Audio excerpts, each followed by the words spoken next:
Hey, y'all, it's your girl, Angela Cherie, your host of the Ever Evolving Podcast. This episode features none other than Coach Tayler Nicole. And she said I can just call her Taylor, but for the introduction purposes, how are you doing, Taylor? I'm so good. How are you? I am well. I am stoked to have this conversation because your ministry and your work and the things that you do have been a personal help for me. And so I'm excited for our listeners to hear the wisdom that you have in regards to relationships and love and self-love. But before we jump into that, to quickly introduce yourself, who you are and what it is that you do. Okay. Well, as you said, I am Coach Tayler Nicole. I'm a life/relationship coach, mainly focusing on kind of rebuilding women after them coming out of these terrible toxic relationships. I am a divorced woman, recently divorced actually. And so I know the process. I know how bad it sucks. I know that there's a lot of rebuilding that has to go on after experiencing so much damage. After enduring a toxic relationship. And so that's what I've dedicated my life to. I still do my full-time work as we, all have to do until our purpose takes off, right? But yeah, that's what I dedicate my time to, studying and also helping and teaching. So that we can get women their lives back, on track. I've said that that's beautiful. I've said that often, even when I started the podcast and before this, when I would just speak to women about healing and the importance of healing, because for women, we are so sentimental, and some of us, we move on, but we don't necessarily move forward out of these situations. And so we'll go be with somebody else and have kids with them, but somewhere in our hearts, we're still very much so stuck in the past and that relationship that hurt us so badly years ago. And I think that is so important for us to recognize and realize that moving on with another person, having children by somebody else, moving out of the city or out of the house, there's still a work that needs to be done within your heart. There's a heart work, as I call it, that needs to be done to fully heal those areas, because when you don't, it comes up again. Exactly. It does. And that's what I've, dedicated, like to a ministry. I didn't even realize what I was doing was really a ministry. I just knew that there was something that God was, placing on my heart. And it's so funny that I didn't want to do it. I don't like talking about, there was something that was like, I don't want to be a life coach. I don't want to talk about relationships. I didn't want to do any of that. But I just kept being pulled to it. And so,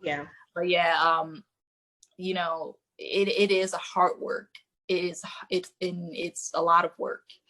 And it takes patience, and it takes, a lot of mistakes, because, even when you're doing a work, it's kind of like a learn as you go process.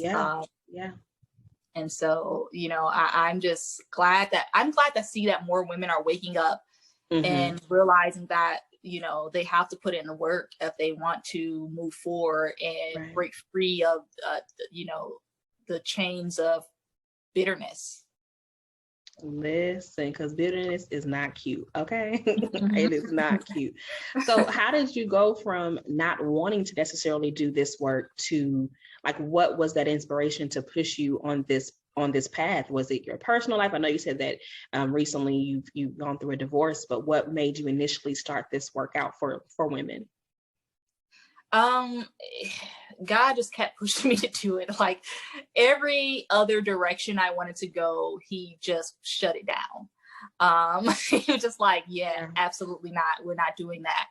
And so, that's what just made me do it. And then I realized that, I started getting messages from women who was like, I, really appreciate you doing this, or I really appreciate your, and I didn't know that I was making that kind of impact on anybody. I just was like, okay, let me just get on here and do what I think God is telling me to do. and let's see where it goes. And then I realized something. I'm like, there's like, this is actually helping people. Like, this is actually doing something. And it was kind of my confirmation, like, okay, this is where you're supposed to be, and this is where he wants you to work. And so that's where I've been doing now, just doing it. And I actually grown to love it now, because it's just fulfilling to help people and to know that I'm serving, you know, somebody else and helping them get through, you know, the troubled waters in their lives. Yeah. You know, I so relate. I am naturally an introvert. This ain't really like, put me in the background somewhere, huh? Like, yeah, I'll pray for people, for myself and stuff like that, but this ain't my thing, right? And like you said, everything else that I tried to do or attempted to do or thought I should be doing, it would get shut down every time, you know. And I know what it means to like have to be pushed into areas that aren't necessarily comfortable or even what you would want. And I oftentimes tell people those are usually where God wants you. Like, he wants you right there, as uncomfortable as you are, as uncomfortable as it may be. That is the exact place where he wants you. And that's usually where our purpose it blooms. And so I relate. I totally relate. I started this podcast like 2 years ago now. And I was like, yeah, I'm just going to turn my phone on and start talking. Ain't nobody going to listen to me. Who's going to listen to me? And here we are 2 years later, and people started listening and tuning in and sharing their experiences and what the conversations have done for them. And so, yeah, I love that. Sometimes it's not where you want to be, but it's where God wants you to be. That's beautiful. Exactly. And I'd have to say that as a life coach, you have a lane. Okay. The creativity and individuality that you have as a life coach is something that's needed and not something that I've seen before. And what I mean by that is everybody calls themselves a life coach now, right? It's just a very cookie cutter thing now where I'm going to tell the truth. I'm not keeping 100. Okay. Everybody looks the same, and their backgrounds look the same, and their conversations and their topics are the same. But listen, when I tuned into Coach Tayler Nicole, she got me right on together. And I was like, oh, ouch. What I say, you can't say ouch, say amen. Like, I was like, uh-oh. I thought I was here. And your videos have been that for me. Every time I listen, I learn something new, and I'm able to be like, that didn't feel good, you know, but I needed to hear that. And I think that speaks of, again, your individuality. And, you know, you don't say what people just want you to say and what people like you really get us together. Is that something difficult? And the reason why I ask that is because a lot of times we are called to spaces where we can't do it like everybody else. And I know for me, that in the beginning was very difficult, trying to like, okay, well, let me talk about the trending topics and let me talk about what's going on in the news. And I was so uncomfortable, and that sounded so stupid, and it wasn't me. And so I had to stay right here where I am. Have you kind of experienced that as well? Yes. You know, it's funny that you say like the whole life coach thing, like the cookie cutter, because that was one of the reasons why I was like, I absolutely not. I just cannot do this. And because it is like, I'm not a salesperson, you know, I'm not here. I don't want to sell you anything. I want to give you value. Yeah. If you feel that you're getting value from me and you know, decide that, okay, I do want your services, then that's fine. But, you know, I'm just not into the sales thing. Like, you know, I don't want to try to sell you anything. Right. I'm really here to help and to serve. Right. And, that was one of the things I didn't like about life coaching and seeing life coaches was that whole, you know, some of them come off scammy, and I'm just like, I don't want to be bunched up in that. Right. But, you know, it was just, God was just like, you know, Tayler, yeah, a lot of people are doing it, but how many are doing it for me? Listen. And that was the revelation. I was like, well, not a lot, not a lot. Yeah. And so that's what really brought me into it. And I decided, okay, I'm going to do this. And I did go through that phase of people who followed me from the beginning probably see me go through a lot of crazy phases on social media, trying to figure out, you know, where exactly is my voice? Where do I fit in at? You know, trying all these different things, testing stuff. And I'm just like, you know, that's not me. This is not me. And, you know, I'm sure I look like a crazy person to a lot of people because they're like, listen, I've been there, I know. But it's just like, you have to do that. I agree. It's part of growing. And so now I've kind of been a more space where I'm more comfortable with my voice now, and I'm more comfortable where I'm at, and being myself and not trying to be like somebody else, because I realized that being me is my superpower, and that is the same for anybody. Being you, that's your superpower.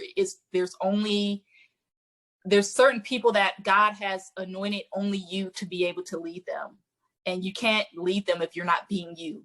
And so now I'm here, and I'm still growing. I'm still trying to figure out a lot of things, but I'm more aware of myself now in this space. Yeah, I love that. Being you is a superpower. I totally agree. And I'd have to say that I think people are drawn to authenticity. I know people are drawn to that. And like they know. Now I would say some people just kind of go for the fishes and the loaves, and they kind of go for what looks good and sounds good. I mean, we've seen that play out on social media in the last few months, and people are kind of shocked, like, this person isn't who they said or who. But in reality, we're all human, and we're all trying to get it right. But again, most of us can tell the authentic and people who really get it and understand and are coming from a pure place. And I think that's super important. And one thing I love about you is also, when we're talking about individuality and just being yourself, is that you are a woman providing these things. And I say that because there are so many men now who want to give women advice about how to be and to act and how to love in relationships. And I find that so intriguing, so very intriguing, that so many men have a very poignant opinion about what a woman should be and how she should be. Even women, life coaches that are women have the same to say about what a real man is. And I don't see any of those things on your page. And so I want to say I respect your platform, because I think that when we start kind of pointing the finger one way or another and really stepping in territories that we probably shouldn't, the message gets lost. And I don't think we really understand that, like, that it's not fruitful. People are really looking for answers, which, maybe you shouldn't look for answers on social media, but people are looking for answers, right? And so when you go on a guy's page and he's telling women how they should be and how they should, people are literally writing down notes and they're trying to live this stuff out. And some of those things don't even apply to us. They're not for us. They're just, these opinions. And so, I respect you for you don't bash, you hold us accountable and let us know what we should do. And I think that's how it should be. I was trying to say it real nice. I see what you're saying, because there's a lot of toxicity on the internet. And I do my best to stay away from it. I see stuff here and there, but I don't feed into it, because at the end of the day, it's not helping anybody at all whatsoever. And it's just a lot of people are trauma bonding on the internet. I've been through I hate Black women too. I hate Black men too. And it's just like, okay, where are you going?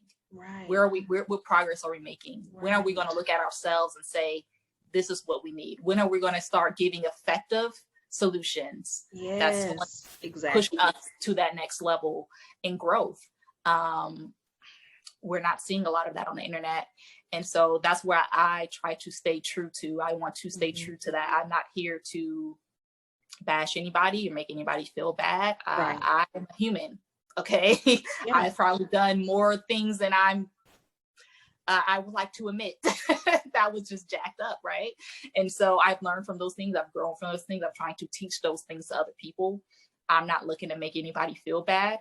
If you happen to feel bad, it's probably because I said something that that really something you may have to work on, right? Yeah.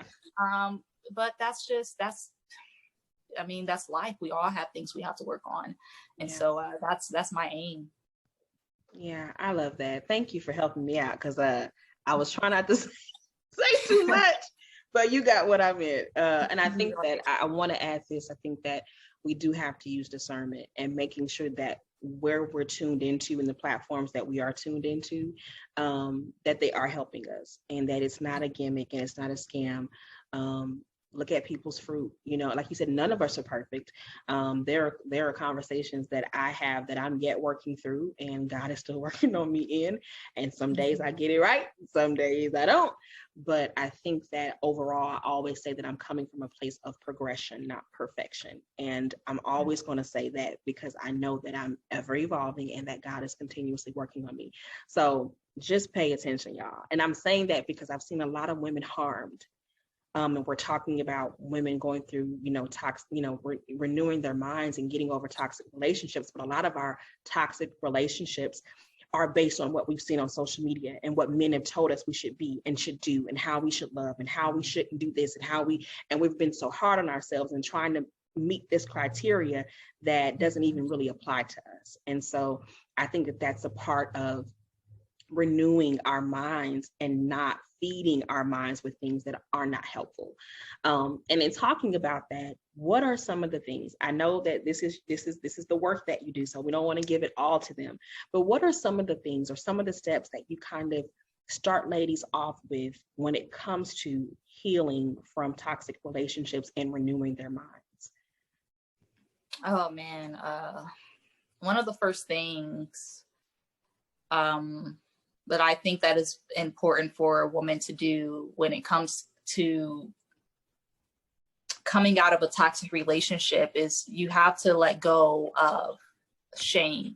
And, you know, a lot of us, we come out of these relationships and we feel like there's something wrong with us. Yeah. You know, why can I make it work? Or we start to look back at it and say, you know, maybe I can go back and fix this. And, you know, it's so much shame and so much guilt, and you have to let it go. You have to realize, you know, life is for learning. I wasn't born knowing everything. Nobody is born knowing everything. Unfortunately, a lot of us, you know, 70% of Black homes don't have fathers. 40% of of homes in America don't have fathers in a home, regardless of race. And so there's a lot of women who just don't know what it means to be loved by a man. Yeah. And so naturally, you're going to go through some unnecessary turmoils because you're ignorant. You don't know, and you can't help that until you go through it and you experience it. So you don't be hard on yourself when you come out of these situations and take it so personal, you know. There was really something. No, don't take things personal. Realize people are people. You know, the same thing he did to you, he would have done to another woman or another woman if he had the opportunity, and he probably will continue to do those things. You know, let go of the shame and just focus on doing better moving forward. Yeah. Oh, that's good. Letting go of the shame, because I've done that. I've sat back in after relationships and did this, you know, evaluation or self-evaluation, and everything it pointed back to me. Like I would make everything my fault, and I would say things like I was so stupid, I was so this, I was so that. And someone told me one time, like, yourself can hear you. Like, stop doing that. Stop beating yourself up. Just do better. Just you learn from it and you keep it moving, and you do better the next time. And so that's really good. Something you kind of touched on is I thought about this before we started recording. I don't think we understand as women how our relationships with our fathers or lack thereof, our relationships with God and our relationships with ourselves, how it plays a part in the relationships with our counterparts. That's something that I've been identifying, and I did not know how powerful and impactful it was until I started therapy. And I started being asked these questions, and I'm like, wait a minute, what you trying to say? You know, I did have a father, and my father's great. I just think, you know, then at that time, a lot of things that happened in my childhood, I really mirrored that in my relationships, and didn't even realize that subconsciously that's what was happening, because we often say women look for men like their fathers, and sometimes that's not always a good thing. And so can you touch on that, how those relationships, even with God, I will say this before you answer that, I realized that how I've been treated in relationships by men is sometimes how I approach my relationship with God. if I were to mess up in previous relationships of my past, they would spaz out and yell or leave and not want to talk and, won't answer the phone and just treat me badly, right? After a mistake. It can be something small, maybe big. But then I would do the same thing in my relationship with God, where if I wasn't consistent in the area of reading my word or praying, or I made him, did something that I probably shouldn't have done, I would be scared to go to him to say, like, I'm sorry, like, forgive me, God, for not being consistent or being disobedient in this area, because I was so used to when I would mess up, this was the reaction. And I didn't even realize that. And I looked up and when I was like, why are you like that? Like the Bible says he's faithful and just to forgive. Why are you doing this? God ain't doing this to you. What you doing? But it was because the relationships with men, that's how they played out. So talk about that. I know I just said a whole lot. Yes. Let's talk about that. So childhood, your relationships in your childhood and stuff. I mean, I didn't realize how damaging my father not being there was to me. Mm-hmm. I grew up in my father was there for like a little bit of my life, but he had demons he was battling. Right. He was alcoholic, sex addiction, abusive. So ultimately my mother had to, leave and do things on her own. And I didn't realize how heavy that affected me until I got married. And then I realized that I was searching for a lot of things that I didn't get in my childhood within my marriage. Yeah. And there was this fantasy in my head of just having what I didn't have when I was little. And I just wanted to create that. And there's nothing wrong with wanting to create a home and stuff, but it's where it's coming from. It was rooted in a place of emptiness. I felt like this was where my identity would be. And I was wrong. And the guy that I married did have similar traits to my father. I just didn't realize it. I didn't realize how drawn I was to those traits. My childhood dealing with those emotions, like you were saying, kind of, it did affect my relationship with God because, I grew up in I don't want to say a violent home, but we had all these emotional outbursts. Nobody knew anything about like emotional intelligence or anything. Right. Like we just had emotional outbursts. People yell at each other. People, say what they wanted to say. Yeah. And, I found that like, I found out in my relationship with God early on, that's kind of what I would carry that in, even at my relationship with him, being angry at him for something that's completely not his fault. It's all my fault, but I want somebody to blame. And I felt like God was the person to put the blame on. And so growing from that, and looking back, it's so crazy how I look back now and I'm like, wow, I can't believe it was actually that way. But it does heavily affect your relationships. And you definitely, that's why I admire that you do therapy. And I encourage everyone that, if you can do therapy or coaching, that is such a good thing, because we have so many blind spots. Yeah. And only other people are going to be able to see it. Sorry about that. I don't know what just popped up, but yeah. So that's, I agree that it does affect your relationships with your partner. Yeah. Well, I love that. I love the work that you do. I love the platform. Before we get out of here, is there anything that you would want to leave our listeners with? Just keep going. Life is going to throw you a whole lot of things. But if you know who Jesus is, you're going to be just fine. Come on. You're going to be just fine. Don't give up, understand that things happen, troubles will come, but he won't allow anything to overcome you. So keep going. Yes. What does the future look like for Miss Tayler Nicole? What do you have coming up, or how can we stay in contact with you and everything that you have going on? Future, wise, I am currently working on a book for women to, it's kind of letters that I'm writing for women who are coming out of toxic relationships, and they're going to all be in a book. So hopefully within the next 8 weeks, you should be hearing about that. As far as keeping in contact with me right now, I'm mainly on Instagram. And so you can just message me on at Coach Tayler Nicole. Eventually I will get, a website and stuff, but those things are still in the works. Yes. Well, you all make sure you go follow Tayler, everything that she has going on. I'm telling you, you will be inspired and helped, such as myself. She has an amazing platform and she's doing some amazing things. Thank you for joining me, Tayler. No problem. I really enjoyed it. Thank you. Until next time, you are listening to and watching the Ever Evolving Podcast.